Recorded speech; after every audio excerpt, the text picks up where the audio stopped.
Martenyi, and this is a new episode of My Pride, My Story.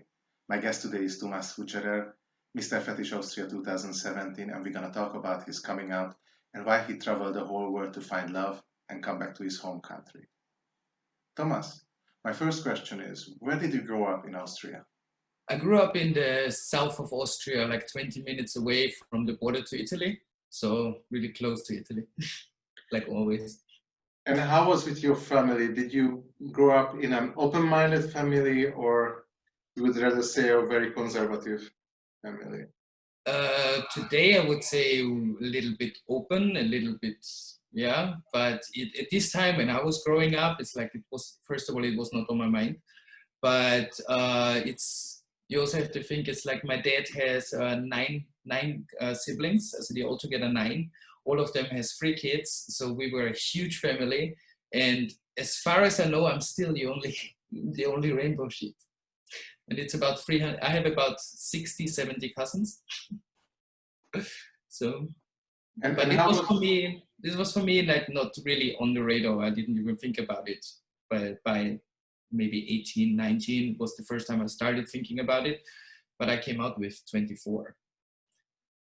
Why it took so long for you? First of all, I didn't want to admit it to myself.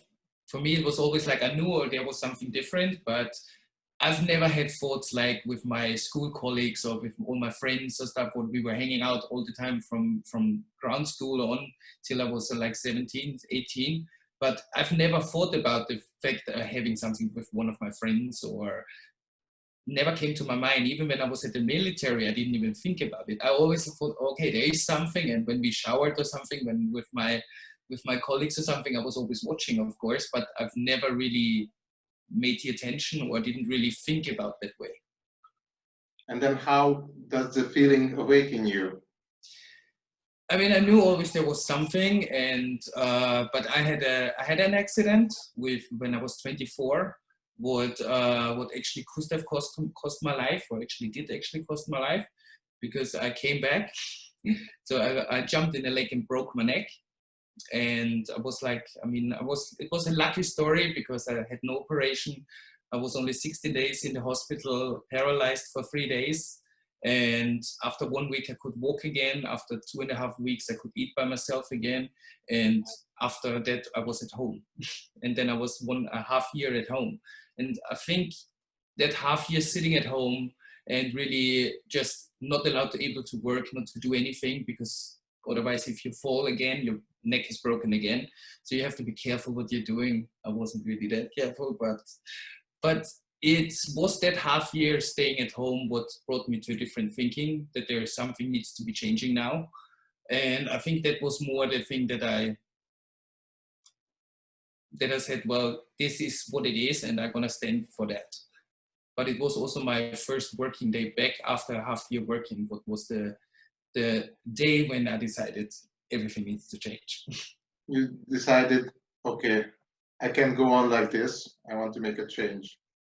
It took a long time, because it's like when something like this happens, you always think to yourself, okay, now everything needs to change. I need to stop drinking, I need to stop smoking, and everything. I need to eat healthy, and I'm gonna go to the fitness studio.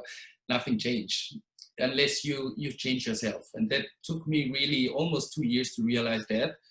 But it was after a half year sitting at home, not able to be working, I went back to work on the first day, and I saw a guy coming and ordered a cappuccino at the bar. And that was the first time in my life that I really thought to myself, oh my God, he's hot. But yeah, that was the start of the whole thing, because that was also the evening when I had my first sex. And yeah, I think 3 weeks later, I visited him in Berlin, my first time in Berlin to Easter, first time between Leatherman and everything. So it was like a big step from nothing to really going for 2 weeks to Berlin alone, staying with a guy I just met. So yeah, it was fun. How it came that in 3 weeks you already knew where to go?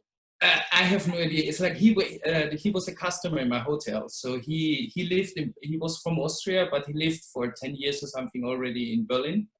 And I slept 3 nights in the hotel when I met him. So, and then he left again back home. And I said, well, my vacation, so like my work is over in 3 weeks and I have 1 month holiday. So I could come visit you in Berlin. And he said, okay, yeah, come. So I went for 2 weeks to Berlin. And then you went to Berlin, and of course, For it me, was a it was like, shock, or it it was, was. let's say it wasn't a shock. It was really interested. I mean, I don't even know, it's not existing anymore. I went to a club called Bangaroo, and it was like it was like a 4-story big discotheque with one floor after the next, like a restaurant on top, and like the line was like horrendous. And I said, well, I'm not gonna wait in line for that. And he said, oh no, don't worry. And called the guy, and so we just went straight in. And it was like really something I've never have seen, like sex everywhere on the dance floor, kissing everywhere. It's like total different world. So this opened a lot for me, that I knew already, okay, there's lots of things I really want to figure out for myself. And in that time, you were already into fetish, or it was the first time that it opened your eyes that you wanted? No, not really into fetish. I mean, I knew I liked leather. This is like, we Austrians, we like our lederhosen. So, but it's like, I always knew I liked leather. My first lederhosen, I had to work in it. I cut out the seam in it because I wanted to feel it too. So, so I knew already I liked it, but I was never really into fetish. But the first day when I was arriving in Berlin, it was like he went to work, and so I went a little bit and looked for his closet, and then I opened it, and this was like the whole section of everything. It's like the chaps, the everything. It was like, for me, I looked into it and said, okay, there's more. So that's also why this never worked out. I wished it could have worked out with the guy, but he was too experienced in that and me not. So that's why I knew that never gonna work. So it's the friendship base is the best. And then you came back home to Austria. Yeah. So I came back home, and for me it was directly after that was really, okay, I need to change something. I can't, my hometown is 60,000 people. I mean, it's not like that everyone know each other, but you go out, you meet everyone knows everything. So it's like really a small thing there. So for me, knew it the best way was, okay, what you're doing in Austria, go to Vienna. So I actually packed up like really, I packed up all my stuff and said I moved to Vienna. I stayed with a friend in her apartment for a while. And I actually came out to my dad on that day, 5 minutes before I got into the car. Because I said to him, before you hear it from someone else, at that time I was still bisexual. I said, well, before you hear it from someone else, then it's better you hear it from me. So I like boys and girls. So, and the only thing he said to me is like, well, whatever, if you're happy, you're happy. I don't care. So, but my dad was always like someone of less words, but important words, but less. So, or your family was so easy with the topic? I would say my dad is like, okay, like less words. He accepts it. He didn't really accept it with my first boyfriend I had, because I moved to Vienna and right away moved in with someone, and then I had a 2.5-year relationship. But I think it was more like the fact that he was not really much younger than my dad. So he was younger than my dad, but not much. So there was not a big difference. And he never shook his hand or anything. So that was really a little bit weird to see, when he never really gave him a hand or really ignored him.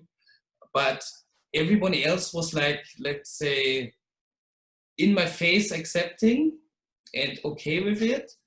But I'm sure behind my back there was lots going on, especially with a big family like that. I'm sure some people go over my Instagram and saying, what the fuck is he doing again, or something. So. And did you came out also to your sisters, or it was much later? No, I came out, like when I came out to the most, like all my friends, I put them aside and just said, well, by the way, just wanted to let you know, I'm gay. And everyone just said to me, well, you don't tell us anything new.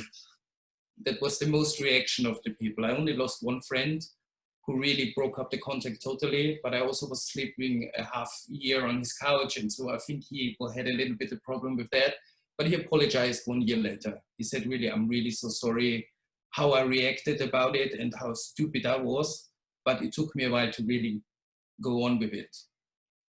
And how was the reaction of your mom? The reaction of my mom was, yeah, she accepted it. I'm still not really sure if she really knows what that means or anything. I mean, in the beginning, it was like more like, okay, it's going to be a phase. I'm going to accept it now. I'm going to be the good mom. And she accepts now. She accepts it now, but I still think she has a problem to deal with it a little bit. Why do you think that? Because I see that. I mean, I was always since I'm 16. I'm standing on my own feet. With 17, I moved. As with 16, I lived 1 hour away from my home alone for 10 days and worked there, and then came home for 4 days. With 17, I moved in the cellar, so I didn't want to live in the apartment anymore. Then with 18, I got my own apartment. So I was always standing on my own feet. With 21 years, I went a half year to Ireland and worked there, lived there. So I was always somewhere, not at home. When did the fetish life awaken you? Actually, later even. Because it was like, because the first time when I came out to my dad and all my family and everything, and then I moved to Vienna, then I was living 2.5 years out here. But I had a boyfriend, and I thought, okay, I have a boyfriend, really cool, and he's also like really well known, so he knows a lot of people. But we've never went to gay bars really. We've never went out, and he was always like, we were at home. He always worked in the morning, so he couldn't really go out. But it was always really well protected. He drove me to work. He picked me up from work, and I worked 5 o'clock in the afternoon till 5 o'clock in the morning, partially 6 to 7 days a week.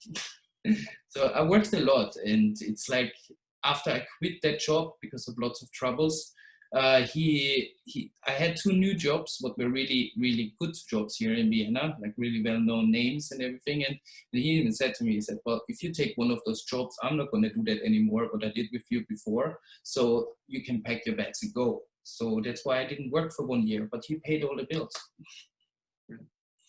But I was sitting in a golden cage like that.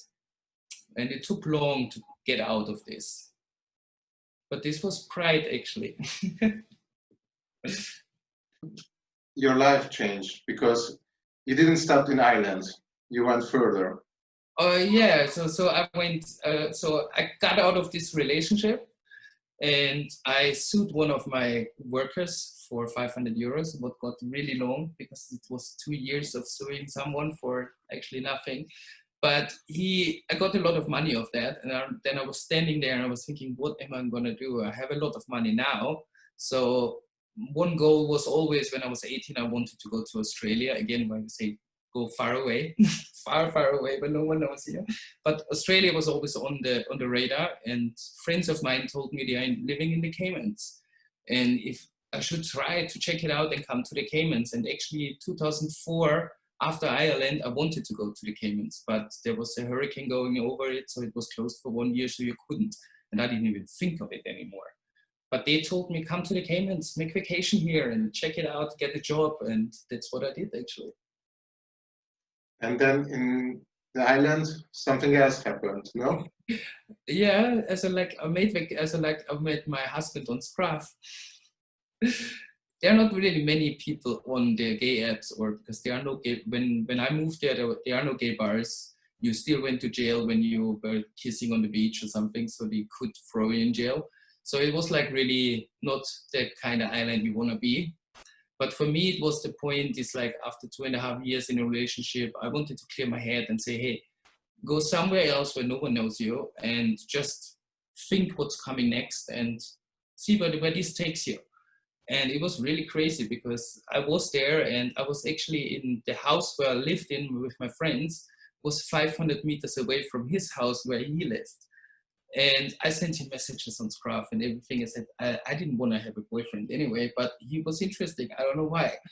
And he didn't respond for 4 months, because I even flew back home and explained everything in messages. And then I came back on the island, started working. And after 1 month, a friend of his saw the Scruff app and my last message saying, well, if you don't want to meet or to go for a drink, I'm done chasing after someone. So, and then she said, okay, I put you in the car right now. Otherwise, you're going to meet him right here now. So he said, okay, then he gets, let's meet halfway. So I drove 45 minutes, he drove 10 minutes. But yeah, we've been together since, actually. So 3 weeks later, I moved in. And he's also into fetish, as I know. Yes, now. It as developed together, or it's we had developed because of you? we had a good thing that we can explore it together. I knew already I liked it. I mean, we had sex once in full leather in the Caymans on the beach. But so like I knew already I like leather and I love it, but it's like we could explore our fetishes somehow together. So it's like really, it's a big variety. I mean, I would say I like Magia more than he does. He likes to take it off. He's faster in taking it off and just make it. And how it came that after so much escaping, finally you came back to Austria and you became Mr. Fetish Austria, which is where you have all the lamplight on you. It was like, I mean, it's like for me, it's like we lived in the Caymans together for 3.5 years, 3.5 years together. So it was like really, it's like you're really close together. It's a really tiny island. It takes you 1 hour and 50 minutes to drive on the other side and 1 hour, 50 minutes back. You can't even drive around it. But it's like you're really close and tight with everyone on there. So it's like you're hanging out every day. And I think it was the first time when we went on vacation for 1 month, and where he decided, well, if we can stay for 1 month together in a car driving around in America and we have no arguments or anything, then I think that's the man I can ask. So, and that's when he asked also to propose. And I mean, we got married 1 year after actually we met. And then, yeah, and then it was time to leave the Caymans, because it's as beautiful as it is, as amazing to dive and everything, and the people there are amazing, but it gets boring. You miss a lot of technology, you miss a lot of music, you miss out on a lot, but you don't really recognize on a really tiny island in the Caribbean. And that was the reason. And we said, well, what are we going to do? I said, either way, we move to the States or we move to Austria. And I really said to him, I don't want to move to the States. I saw it in the Caymans. It's like the health insurance, like everything, what you pay extra on top of it. And I said to him, well, if you come to Austria, it's like, I can go back to school. I can do something. We get money from the government. You have a full health insurance. It's like total different story. And I think I'm in an age now that I really think about it. It's like, do I really want to just travel around the world, or do I want to live somewhere where I really can say, okay, I can live here, I can afford to live here, and it's really nice. And that was the biggest goal, to come back to Austria, actually. And how was the reaction of your family and friends when you came back? And well, actually, the first time we came back, we got married. Because it was like we decided to get married, and it wasn't legal in the States yet. So we said, okay, it's allowed, like a civil partnership is allowed in Austria. So I haven't been home in 2 years, so why don't we get married in Austria? So after long thing back and forth, my sister organized the whole wedding, and we actually just flew in for the wedding. So, and no one knew Joe from anywhere. You just knew the Facebook pictures. That's it, because I don't have lots of contact with my family or anything, so it wasn't really like that. how should I imagine this? You packed all your stuff, and with all the stuff you flew back to Austria, and After next day... we flew back. We didn't want to stay in Austria. We just came to get married and have a vacation 7 weeks. That's it, actually. And then we came back to the island after we got married and spending 7 weeks in Europe. It was like, okay, well, it's really boring here. It's like we both didn't like our jobs anymore. And it was lots of things going on the island, what we didn't agree on. So we said, okay, now is the time, what we're going to do. And then we said, let's move to Austria. And that's why actually when we moved back, I mean, the whole family was happy. And I mean, our wedding was amazing. We had 80 people in my small village as for a wedding. And that was really great. It was just cousins. And my grandparents were there, but it was cool. But it was looking it now after these years, it's like it was a little bit show. It was a little bit lots of show, so it's a little bit funny to see it after a few years. Why you think it was a show? It's like everyone wanted to be at the wedding, but if we invited everyone on the wedding, we would have 300, 400 people on the wedding. So we really decided to only invite my cousins and no uncles, no aunts. and everyone was a little bit pissed because it felt like everyone wanted to be there just to see the kiss because they never saw anything like that. So they just wanted to see it, and that's why we said, okay, only the young cousins. I had one cousin of mine should have made the wedding pictures. He canceled 1 week before the wedding by my sister and said, well, actually, I really don't want to see it and I don't want to take the pictures. And two of my other cousins, I invited too, but they never showed up, and I didn't know why. They never said anything. But I met one of the husband at the bar one time, totally fucked up, crying like nothing. It's like, it was really, what the fuck is going on? He was crying his eyes out, and he really apologized to me that he was a really asshole. He didn't allow her to go. She wanted to go, but he didn't allow her to go because he didn't want to see it. But those were really the only two people who really expressed it to myself, or where I realized, okay, you don't like it. I mean, you don't have to come. I mean, I don't need to have you at the wedding when you don't like it anyway. You said with your coming out, you didn't really have any big problems, big issues. But you as a fetish person, you also have a second coming out as a fetish person. How were your friends reacting on that? Actually, I mean, my friends here in Vienna, they all know it, they all love it. So like, they really support me in that. My family and my friends at home, or my acquaintances from past years, they maybe see it or maybe saw it on Facebook or anything like this, but I've never talked with it. I never talked with my sister really about it. My mother never asked about it. My mother was one time at an event after I haven't seen her in 1.5 years, because she decided she needs to be there. So I said, okay, let's give her a chance. It was like the Proud Mom show. It was like, I was a little bit more disappointed in that how she reacted, because I thought, well, you have no idea what I'm doing here.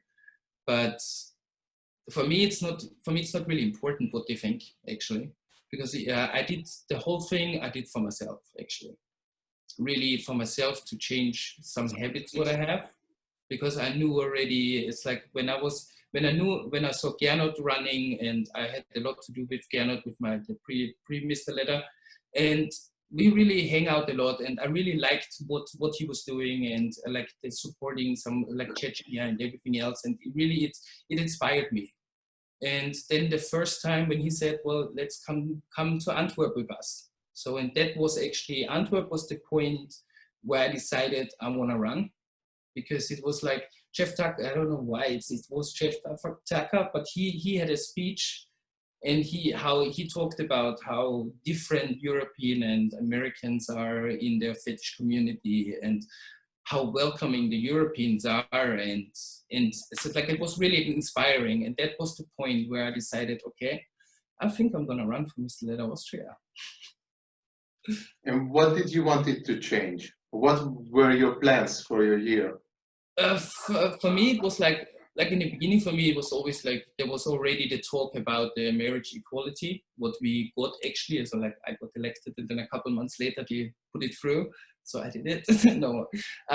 No, but for me, it was really important to support this. So to support the movement, to really spread the word, and really try to help supporting them in any way I can. I wanted to do so many other things, but I have the chance now to do what I missed later, but I don't regret anything, because I think I stayed the whole year true to myself and did what I wanted to do and what really inspired me. And even though lots of people came up to me and said, this is something you can't say, and this is something you can't do, because you can't support that, and it's like, no one interested. You can say that later when you're a little bit in your thing, you can say that later, then it's important, but for now you have really, the important thing what you always have to say is community, brotherhood. And that was something what was for me a little bit difficult, because I hate when someone gives me words into my speech, because then I start to stutter and I start to break. And that was also something what I needed to learn for myself, staying on stage, being in the middle of it, talking to people. And that was one goal of mine, to really, as I said, if I'm Mr. Leather Austria, I have to stand, I have to go on the stage, I have to talk. And this is something what is out of my comfort zone anyway. And this is something what I wanted to achieve throughout my year for myself. And that's what I did also. We all know that Austria is a quite open country with as you already mentioned, already with gay marriage, etc. What do you think, what is nowadays where you have to still work or fight for? Racism in any kind. But it's like, I mean, we have, it's almost, it's, I think we have just a few differences anymore. But I think it's still a lot of work to do with acknowledging it, and just like lots of other people say, just to be normal. Just that you don't have to say, okay, it is like that. And I mean, I don't have a problem holding Joe's hand in public. I love it even, because I love the stares and I love to give them a fuck you in their face, actually. But for me, there's lots of things still always gonna be to do. For me, it's like lots of information about PrEP is not really that much common here in Vienna. I have lots of customers coming to me coming from Berlin, coming from London or something, and they always say to me, "Why are the people here so rude?" It's like you ask them questions online and you don't really get the straight answer. Either way, they have no information what's PrEP or how to get it or what's going on. I said, yeah, it's really the lack of information. A little bit for me, it's like really, I know there's lots of things what the people are doing and lots of people are trying to get projects working and doing, but for me, it's still a little bit too less. And what do you think, how you can work on it, how you can change things? Well, changing things you can always, if you just have to work for it. You can just be creative. It's like we have a location and we start now testing for the Aidshilfe house, because we said, well, because I know that the Aidshilfe house is testing at their station themselves. It's really always busy and really hard to fool and go in there. And they also have other locations like a gay sauna, like a gay club, what is not open at this time. But I think it's always difficult to go into a gay club in a gay sauna and get tested, instead of having a shop where you can just go in and you go in the cellar downstairs, get tested, and then you shop in there and then you just walk out that door. So this is also like something, because I've met in the past month so many young people who really don't care. And then you ask them, did you ever go tested? They said, no. But then you realize, well, it's like, but you fuck without a condom. Yeah. Are you on PrEP? No. What's PrEP? And those are the things. It's like when you really sit here and really think about it, with things what I had to deal with, and then you have some young people who really not give a shit about it. And this is something that concerns me a little bit, what I want to change a little bit more.